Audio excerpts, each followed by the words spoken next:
Judul pelajaran kelima di bahasa Indonesia, Kekudusan Allah. Kekudusan Allah, the holiness of God.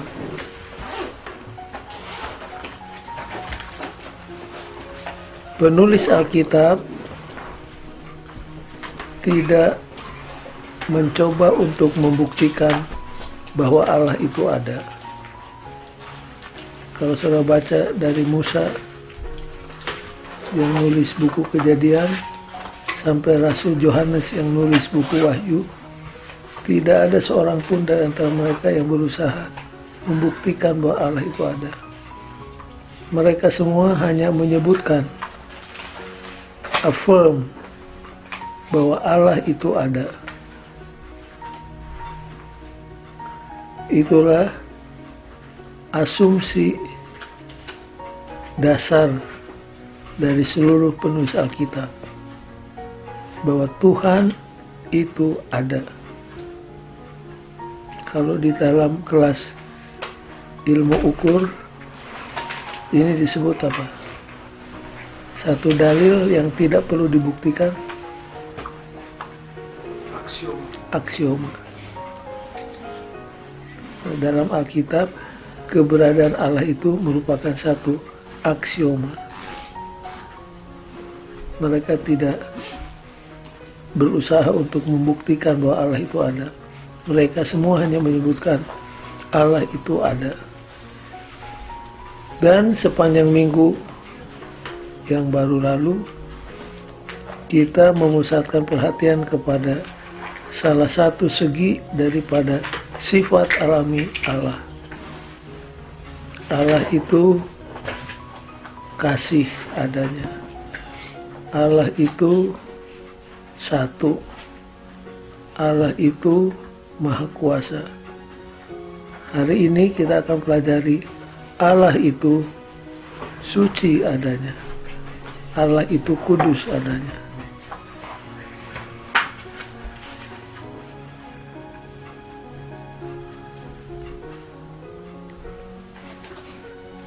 Kita akan pelajari apa artinya suci, apa artinya kudus. Kalau saudara ditanya, apa arti kata suci atau kudus? Hari Sabat itu hari yang disucikan oleh Tuhan. Perpuluhan itu suci adanya. Umat Tuhan disebut bangsa yang apa? Yang suci. Tempat kita berbakti disebut tempat yang suci. Nah, sekarang pertanyaan, apa artinya suci? Inilah yang pertama yang akan kita pelajari malam ini. Next please. Keberadaan Allah, existence of God. Ini existence, ini keberadaan Allah, merupakan salah satu asumsi yang fundamental dalam Alkitab. Itu merupakan seperti sebuah apa? Aksioma. Aksioma itu dalil hukum yang tidak perlu dibuktikan. Begitu jelasnya, begitu nyata. Next please. Sekarang kita akan bicara nomor 1 Romawi. God is holy. Salah satu segi daripada sifat alami Tuhan adalah bahwa Tuhan itu apa? Suci, holy. Coba kita buka Mazmur 99 ayat 9.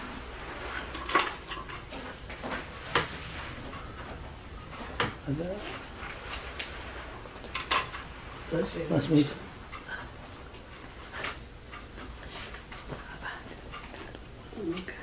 Mazmur. Mazmur 99 ayat 9. Siapa yang sudah dapat?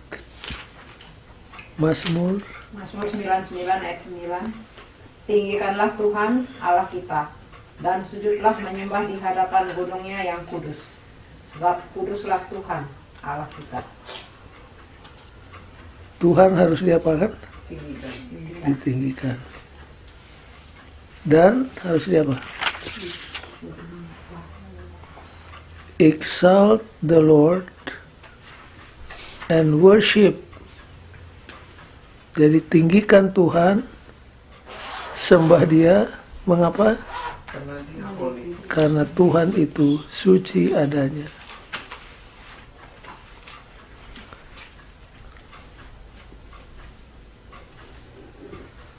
Kalau saudara baca Alkitab Perjanjian Lama dalam bahasa aslinya, bahasa Ibrani, kata suci itu dalam bahasa Ibrani adalah kadas.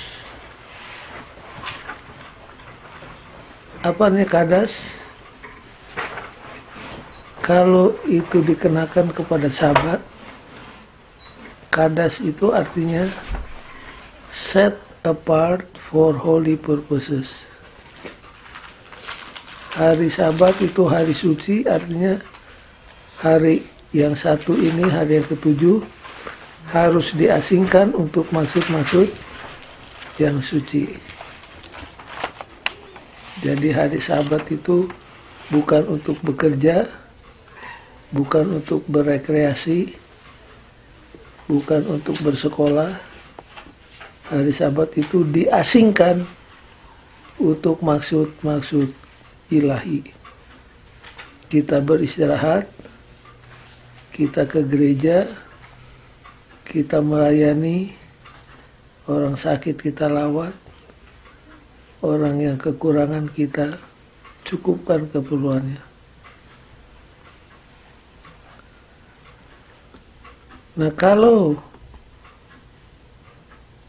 kata kadas holy ini dikenakan kepada Tuhan, apa artinya Tuhan itu suci?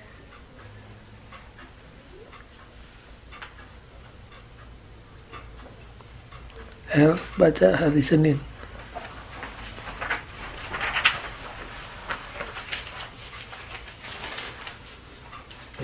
Paragraf kedua. Kata yang digunakan dalam bahasa Ibrani untuk dikuduskan berarti membuat menjadi kudus atau menyatakan kudus. Kekudusan kemudian menyatakan secara tidak langsung bahwa segala sesuatu yang kudus adalah spesial, sesuatu yang diasingkan atau dipisahkan dari apa yang tidak kudus. Terus Kemudian untuk beberapa tingkat, gambaran ini akan menolong kita memahami kekudusan Allah. Allah memisahkan diri dari segala sesuatu yang lain dalam ciptaan. Dia terpisah sangat jauh di atas dan melampaui segala sesuatu yang dapat kita pahami. Menjadi kudus adalah menjadi lain, menjadi berbeda dalam cara yang khusus, sebagaimana dengan hari Sabat, hari ketujuh. Nah, kalau saudara simak kalimat-kalimat yang baru dibaca tadi, kata apa yang harus di-underline, yang harus digarisbawahi? He is transcendentally separate. Apa maksudnya? Kalimat berikutnya. Far above and beyond anything that we can truly grasp. Itu dia. Jadi kalau dikatakan Sabat itu suci, perpuluhan itu suci, tempat perbaktian itu suci, umat Tuhan itu suci. Suci artinya diasingkan untuk maksud-maksud yang suci. Perpuluhan jangan dipakai untuk bayar mortgage, jangan dipakai untuk bayar hutang. Perpuluhan harus dikembalikan kepada Tuhan yang empunya. Ruang gereja yang ditahbiskan tidak bisa dipakai untuk pesta pora. Karena itu diasingkan untuk maksud-maksud yang suci. Nah, kalau dikatakan Tuhan itu suci, Tuhan itu diasingkan dari segala sesuatu yang lain dalam dunia ini. Dalam bahasa Inggrisnya, transcendentally separate. Tuhan itu jauh melebihi kita. Tuhan itu lebih daripada segala sesuatu yang bisa kita pikirkan.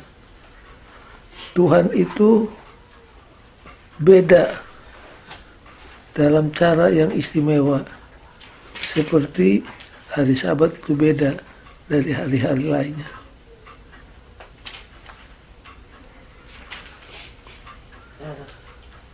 Jadi dengan kata lain,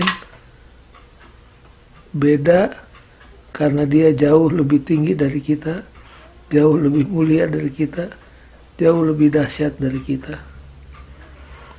Implikasinya apa? Implikasinya adalah kita tidak bisa mengerti semua hal tentang Allah.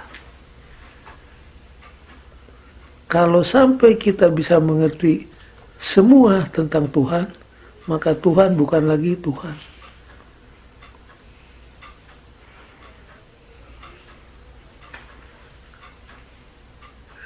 Jangan lupa, Tuhan itu menyatakan dirinya kepada kita.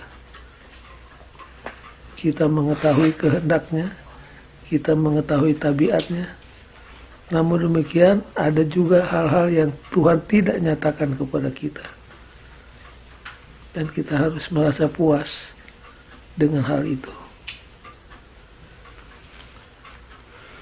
Sekali lagi saya mau kemukakan, Tuhan itu jauh berbeda dari kita. Dan karena dia Tuhan, ada banyak hal tentang dia yang tidak mungkin kita bisa mengerti sekarang ini. Kalau Tuhan, kalau semua hal tentang Tuhan kita ketahui, maka Tuhan bukan Tuhan lagi. Next please.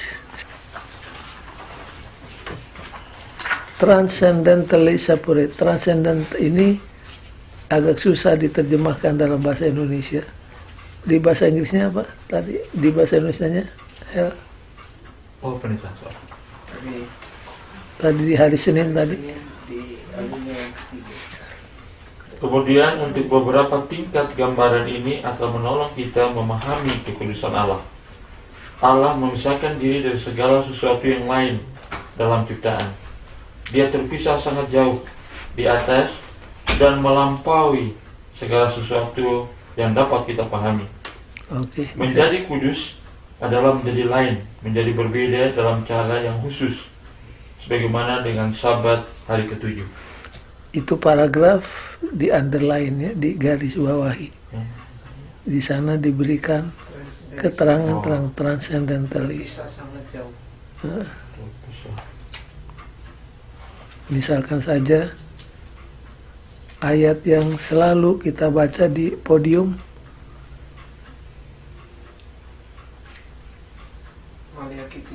Bukan. Habakuk. Pasal. Apa bunyinya? Berada di hadapan Tuhan. Mengapa? Karena Tuhan hadir di situ nih. Kudus segala bangsa di hadapan. Coba baca. But the Lord is in his holy temple. Let all the earth be silent before him. Apa katanya? Karena Tuhan ada di bait yang kudus, di dalam bait yang kudus. berdiam dirilah di hadapannya ya segala bumi. His holy temple itu di mana? Oke, supaya lebih jelas, Yesaya 57.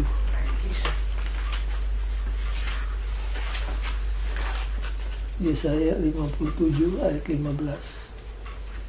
Sebab beginilah firman yang maha tinggi dan yang maha mulia, yang bersemayam untuk selamanya, dan yang maha kudus namanya. Aku bersemayam di tempat tinggi dan di tempat kudus. Tetapi juga bersama-sama orang yang remuk dan rendah hati, untuk menghidupkan semangat orang-orang yang rendah hati, dan untuk menghidupkan hati orang-orang yang remuk. Demikianlah kata Dia yang Maha Tinggi, yang namanya suci, yang tinggal di mana? Di tempat yang suci, tempat yang tinggi. Ini maksudnya yang transendental.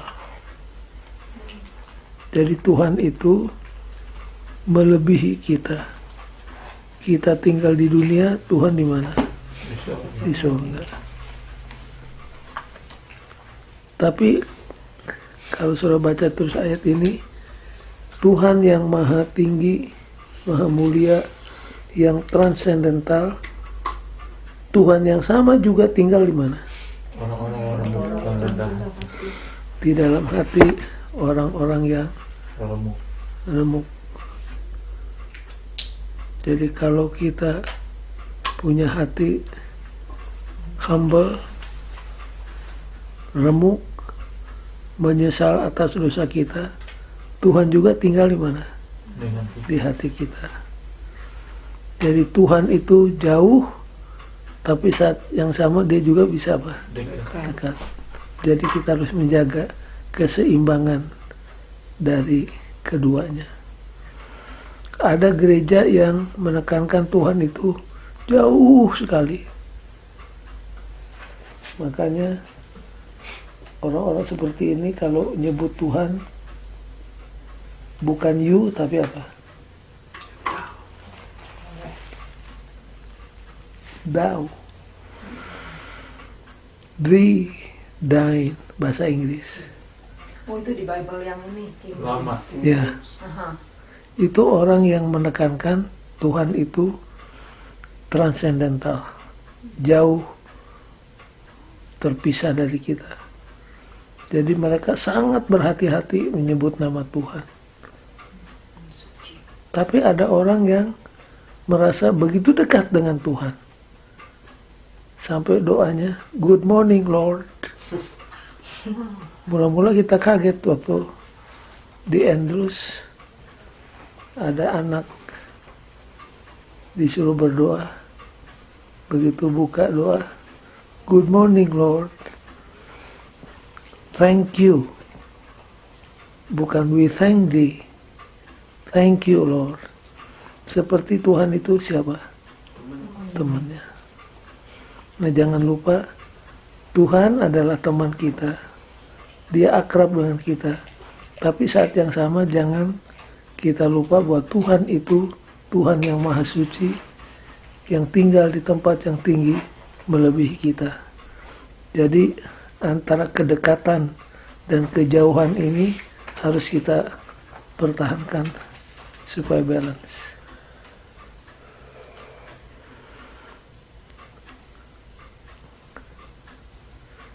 Jadi Tuhan itu suci, kalau dengan bahasa sehari-hari artinya Tuhan itu berbeda dengan kita.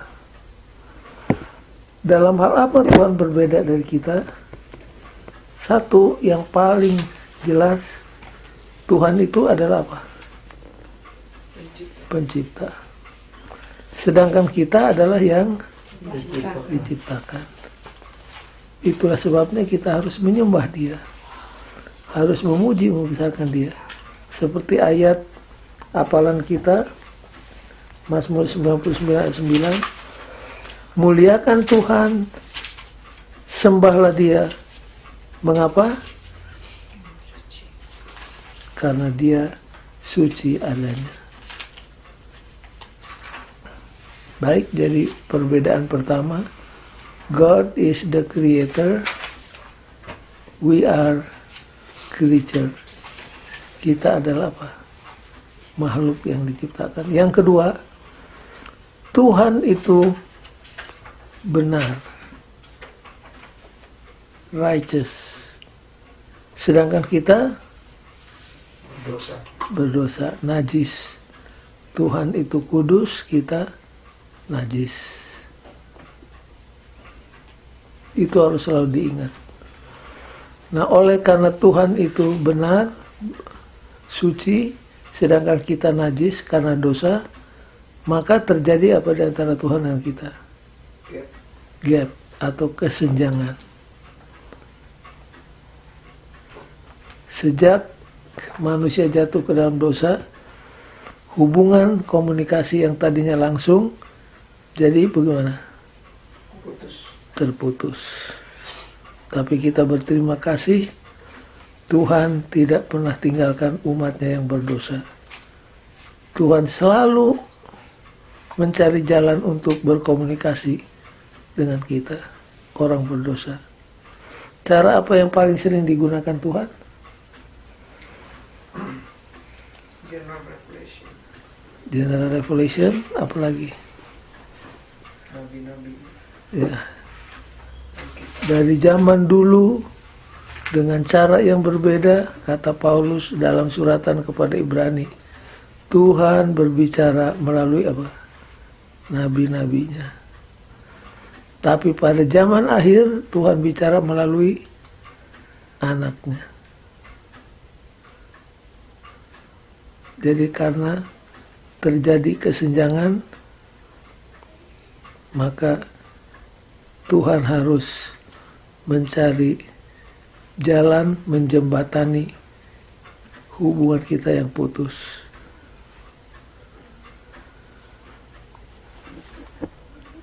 Next please.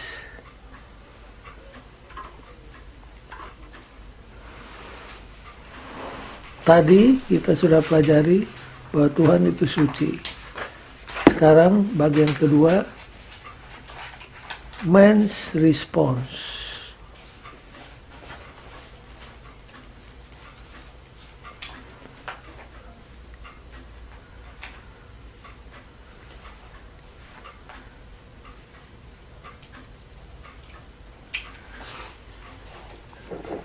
Di pelajaran hari Selasa, di bahasa Indonesia judulnya apa?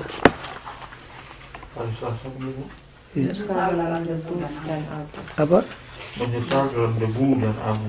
Apa maksudnya?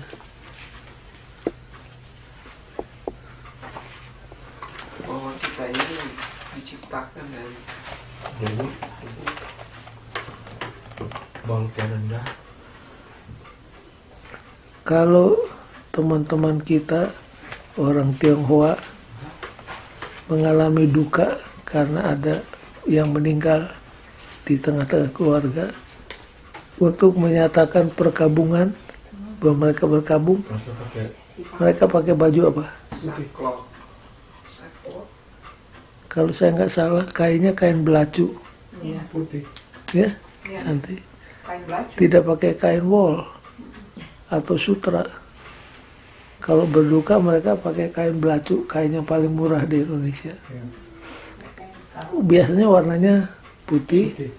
Lalu saya perhatikan di sini ada Ben hitam. hitam ya. Nah kalau sudah lihat mereka pakai seragam ini, kita tahu mereka sedang apa. Nah, itu bagi orang Tionghoa di zaman kita. Di zaman Alkitab, kalau orang berduka, orang menyesal, berkabung, mereka pakai apa? Pakai abu. Jadi kepalanya disiram dengan apa? Dengan abu. Artinya mereka sedang berduka, menyesal. Itu maksudnya to repent in dust and ashes. Artinya mereka sedang menyesal, sedang bertobat. Jadi umat Tuhan termasuk nabi-nabi di perjanjian lama, kalau mereka bertemu dengan Tuhan, kalau bahasa Inggrisnya encounter with God, mereka dipenuhi dengan rasa apa? Takut. Ini fear, trembling, lalu apa? Worship. Worship. Dipenuhi dengan ketakutan, kegentaran, dan sikap untuk menyembah. Contohnya ada 4. Yehezkiel pasal 1 ayat 28. Coba Santi baca.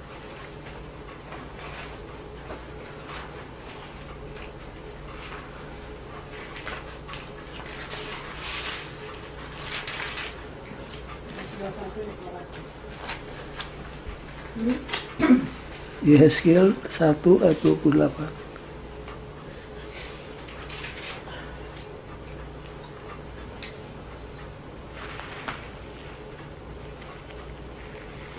Seperti busur pelangi yang terlihat pada musim hujan di awan-awan, demikianlah kelihatan sinar yang mengelilinginya. Begitulah kelihatan gambar kemuliaan Tuhan. Tatkala aku melihatnya, aku sembah sujud. Lalu ku dengar suara Dia yang berfirman. Begitu melihat Tuhan dalam bentuk aslinya, Yehezkiel apa? Busur pelangi. Sujud menyembah Tuhan. Bandingkan dengan Kejadian 28 ayat 16-17.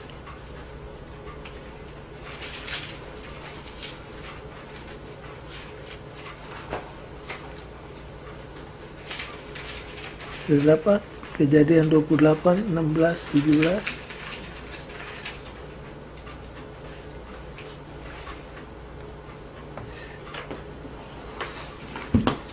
Sesungguhnya aku menyertai engkau, dan aku akan melindungi engkau kemanapun engkau pergi. Dan aku akan membawa engkau kembali ke negeri ini, sebab aku tidak akan meninggalkan engkau, melainkan tetap melakukan apa yang dijanjikan kepadamu. Terus Ketika Yakub bangun dari tidurnya, berkatalah ia, sesungguhnya Tuhan ada di tempat ini, dan aku tidak mengetahuinya. Ia takut dan berkata, alangkah dahsyatnya tempat ini. Ini tidak lain dari rumah Allah. Ini pintu gerbang sorga. waktu Tuhan menyatakan dirinya kepada Yakub melalui mimpi, itulah respons daripada siapa? Yakub. Yakub. Betapa dahsyatnya tempat ini. Kalau Musa bagaimana? Di Keluaran 34 ayat 8. Keluaran 34 ayat 8.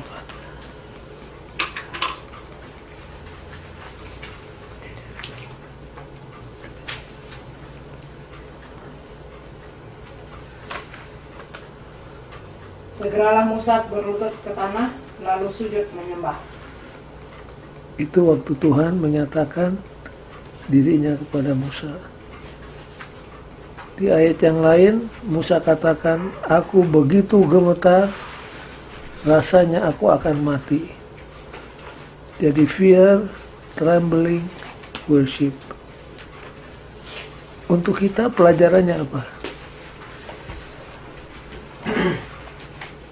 Kalau kita berada di hadirat Tuhan, kita Sujud menyembah. harus berhati-hati. Disinilah kelemahan gereja kita.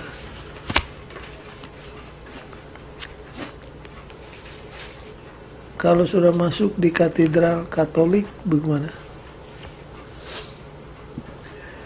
Udah buat tanda salib. Sunyi senyap, sunyi. Di gereja Advent, Ribut. Ngobrol. apalagi kalau gerejanya gereja besar, tidak terkendalikan. Orang bagaimana? Ada kecenderungan karena seminggu nggak ketemu teman-teman, dia pikir itulah saatnya untuk apa? Untuk ngobrol. Di gereja pun memang nggak tahan. Ngobrol ke depan, ngobrol ke pinggir. itu adalah sesuatu yang harus diperbaiki. Coba kembali ke pengkhotbah 5 tadi, please.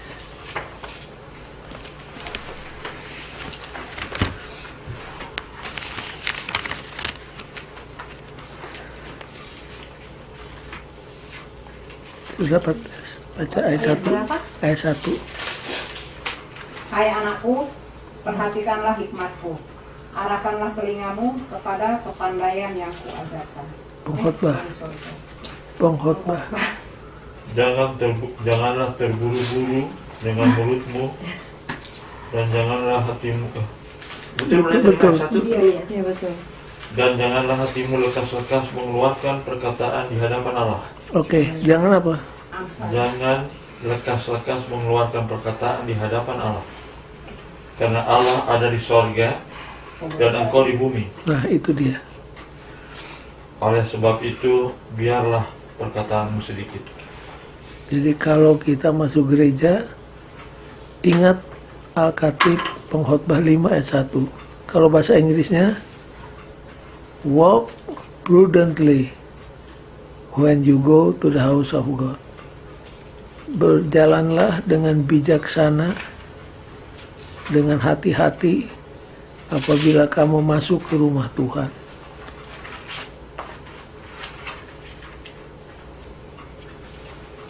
And draw near to hear rather than to give the sacrifice of fools. Do not be rash with your mouth. Jadi kalau kita masuk ke rumah Tuhan, harus hati-hati membawakan diri. Yang disebut di sini, jangan cepat-cepat mengeluarkan kata-kata dari mulutmu. Jadi kalau pendeta sedang berkhotbah, jangan ada yang berkhotbah lagi di gereja. Ada arisan juga. Ada khotbah kecil. Dan ada ibu-ibu yang suka gendong baby. Babynya sedang tidur, nggak ribut, nggak apa-apa. Ada 5 ibu gendong baby. 5 baby tertidur semuanya. Yang ngobrol siapa? Ibunya. Ibunya. Jadi pelajaran dari bagian ini apa? Kalau kita menghadap Tuhan, hati-hati, berjalan dengan penuh hormat dan bijak. Kita seringkali lebih takut manusia daripada siapa? Tuhan. Tuhan. Baik, ini contoh di perjanjian lama. Bagaimana dengan perjanjian baru? Masih ingat Petrus? Coba kita buka ayatnya. Lukas 5 ayat 1 sampai 11. Santi. Pada suatu kali Yesus berdiri di pantai danau Genesaret, sedang orang banyak mengerumuni dia hendak mendengarkan firman Allah. Ia melihat 2 perahu di tepi pantai. Nelayan-nelayannya telah turun dan sedang membasuh jalannya.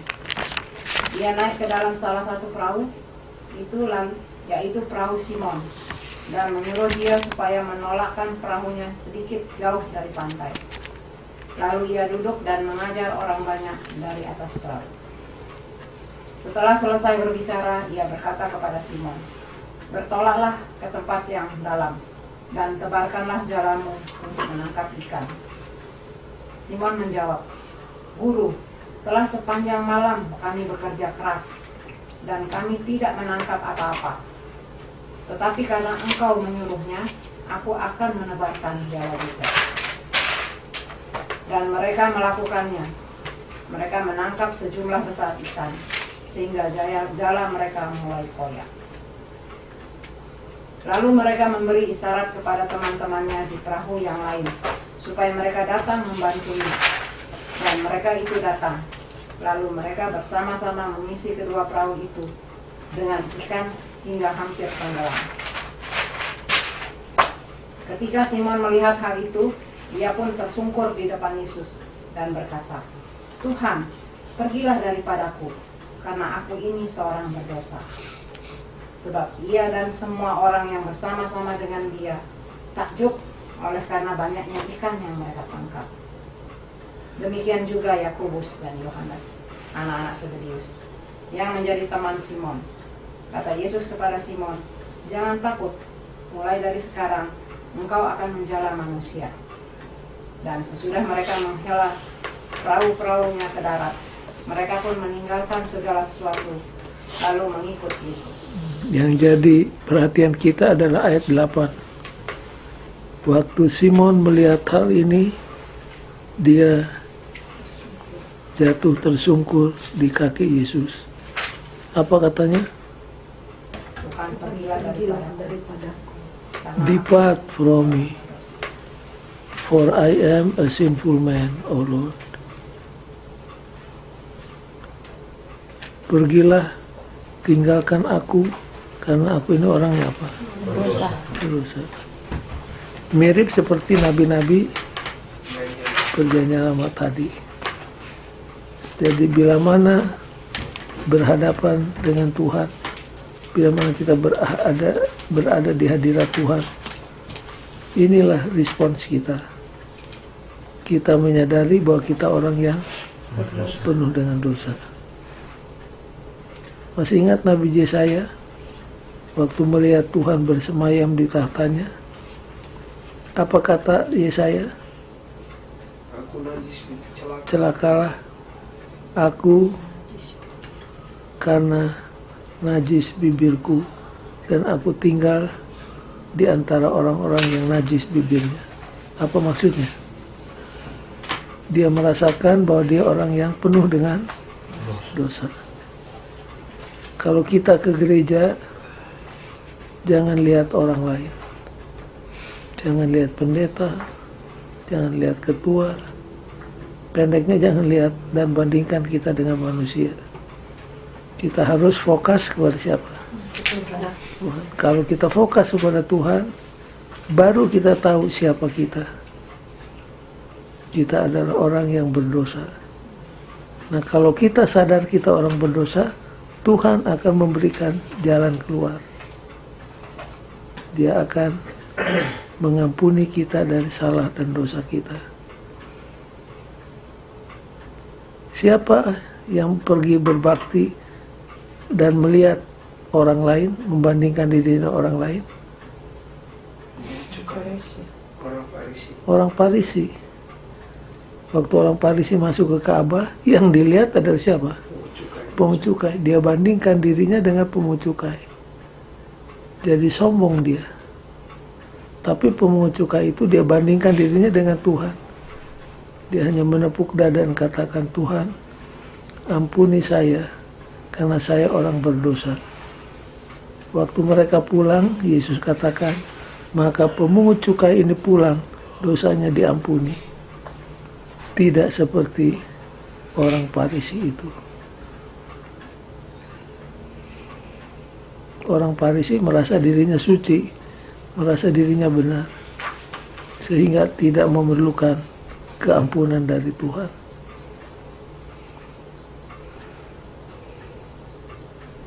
Siapa lagi di Perjanjian Baru yang seperti Petrus? Yohanes. Waktu Yohanes melihat Tuhan dalam bentuk aslinya, dia jatuh tersungkur, hampir mati rasanya.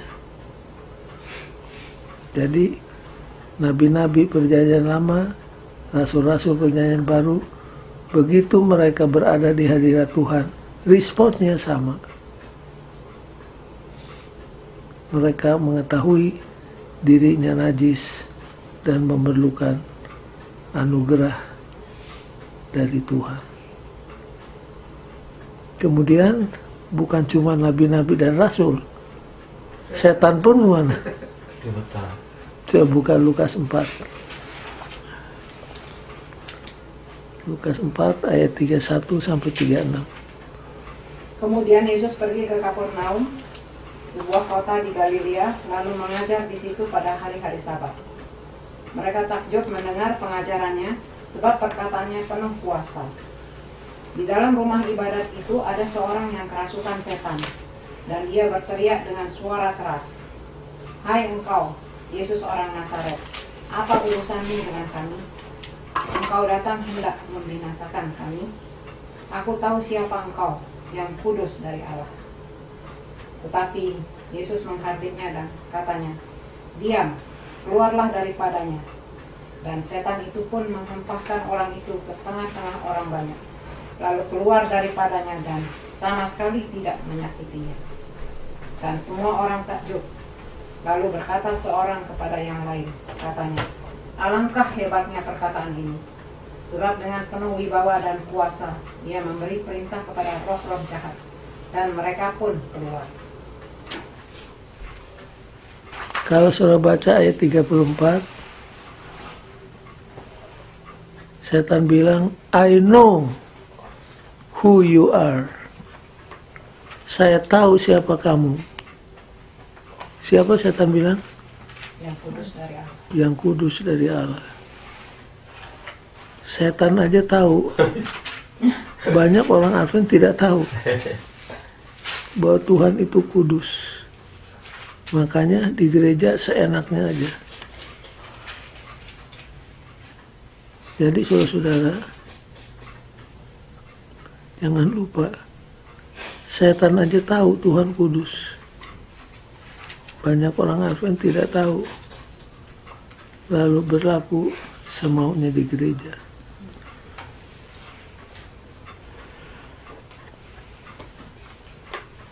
Saya pernah lihat satu video, bukan saya minta, saya lagi duduk di kamar tamunya, tiba-tiba disuguhkan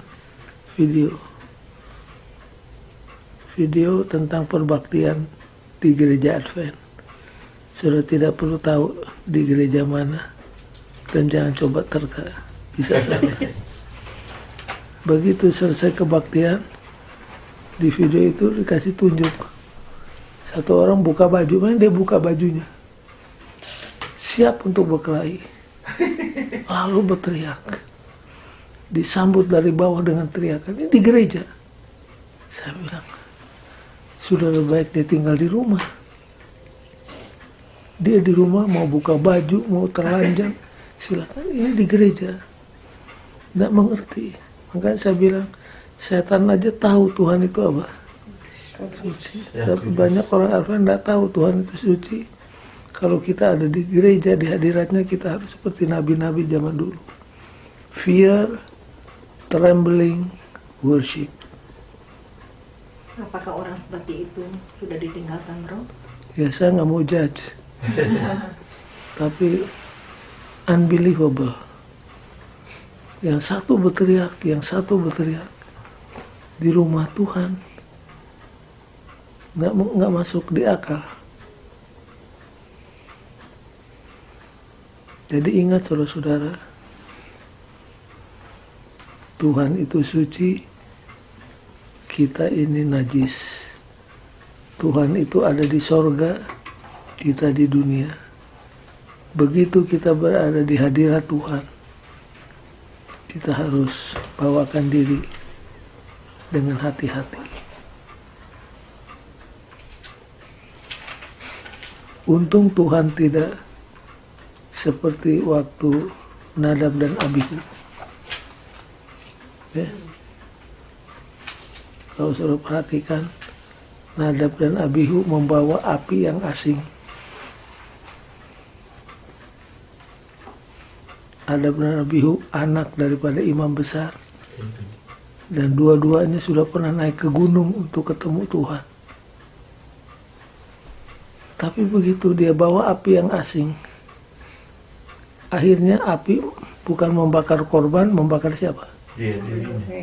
Yang dibakar tuh imam. Kalau anggota biasa ya mungkin kurang pengetahuan, tapi ini imam, anak imam, disambar oleh api, mati seketika.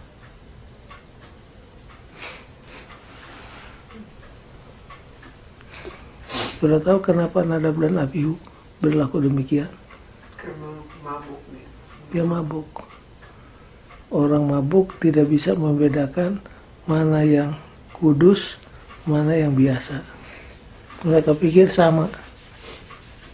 Dalam kemabukannya itu mereka dibinasakan. Satu pelajaran keras untuk kita. Kalau kita datang ke rumah Tuhan, jangan membawa api yang asing. Apa itu api yang asing kalau sekarang? Salah satu kelemahan di gereja kita sudah diumumkan, disetujui di board, kebaktian mulai jam 9.30. Tapi kita datang ke gereja jam berapa? 11. Itu api yang asing. Kalau board sudah memutuskan jam 10, artinya appointment jam 10, kita mesti datang jam 10 kurang 1/4. Duduk di sana, meditasi sebentar, berdoa di gereja, doakan yang akan ambil bagian, kan enak. Tapi kita sudah kebiasaan terlambat. Apa gereja dekat, gereja jauh, tetap aja apa? Terlambat. Lalu api asing yang lain, ada orang senang tidur di gereja. Kalau mau tidur, lebih baik di mana? Di rumah. Di rumah. Nyonya Howet katakan, kalau kita ada di gereja, jangan tidur semenit sedetik pun. Karena itu api yang asing di hadapan Tuhan. Dulu di zaman abad pertengahan, diakon-diakon diperlengkapi dengan tongkat yang panjang untuk pungut persembahan. Jadi diakon tidak perlu masuk ke tengah-tengah kursi, dia hanya jalan di hall, lalu disodorkan itu kayu yang di ujungnya pundi-pundi. Jadi di ujung yang satu bulu ayam. Itu misalnya ini tongkat, ini pundi-pundi untuk persembahan. Di sini bulu ayam. Yang tidur dikilik telinganya. Ini bukan dongeng, saudara-saudara, itu betulan. Di banyak gereja Kristen di abad pertengahan. Ya sekarang kita nggak jalankan, tapi nampaknya perlu itu. Karena banyak orang, kalau nggak ngobrol dia apa? Tidur. Capek kerja. Jadi jangan sampai demikian. Konklusi, yang pertama, ingat Tuhan itu beda dari kita. Dia suci, kita najis. Dia kali, kita makhluk. Lalu apa? Dia ada di sorga, kita ada di mana? Jadi bawakan diri dengan hati-hati bila mana kita masuk ke dalam rumah Tuhan. Itu implikasinya. Yang kedua,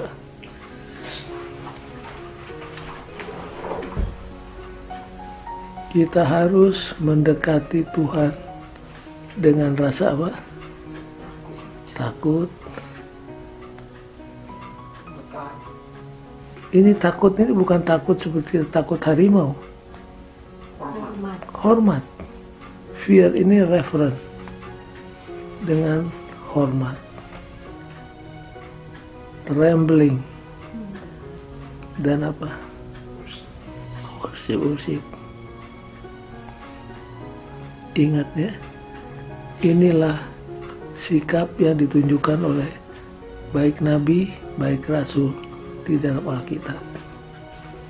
Yang terakhir, yang ketiga,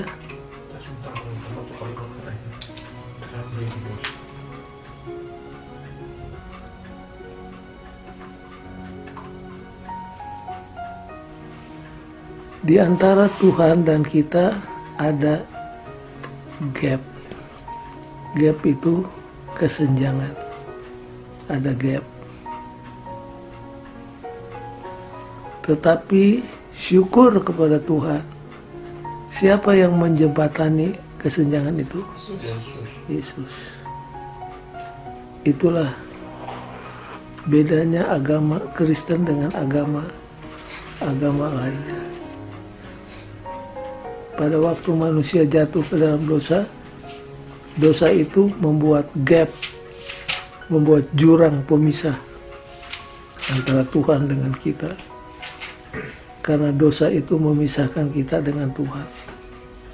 Tapi bersyukur karena Yesus melalui kehidupannya, kematiannya, kebangkitannya, Dia telah menjembatani gap tersebut. Sehingga hubungan yang putus nyambung kembali. Praise the Lord. Itulah pelajaran kita untuk malam ini. Kalau ada pertanyaan silahkan. Kalau tidak ada, kita akan pulang.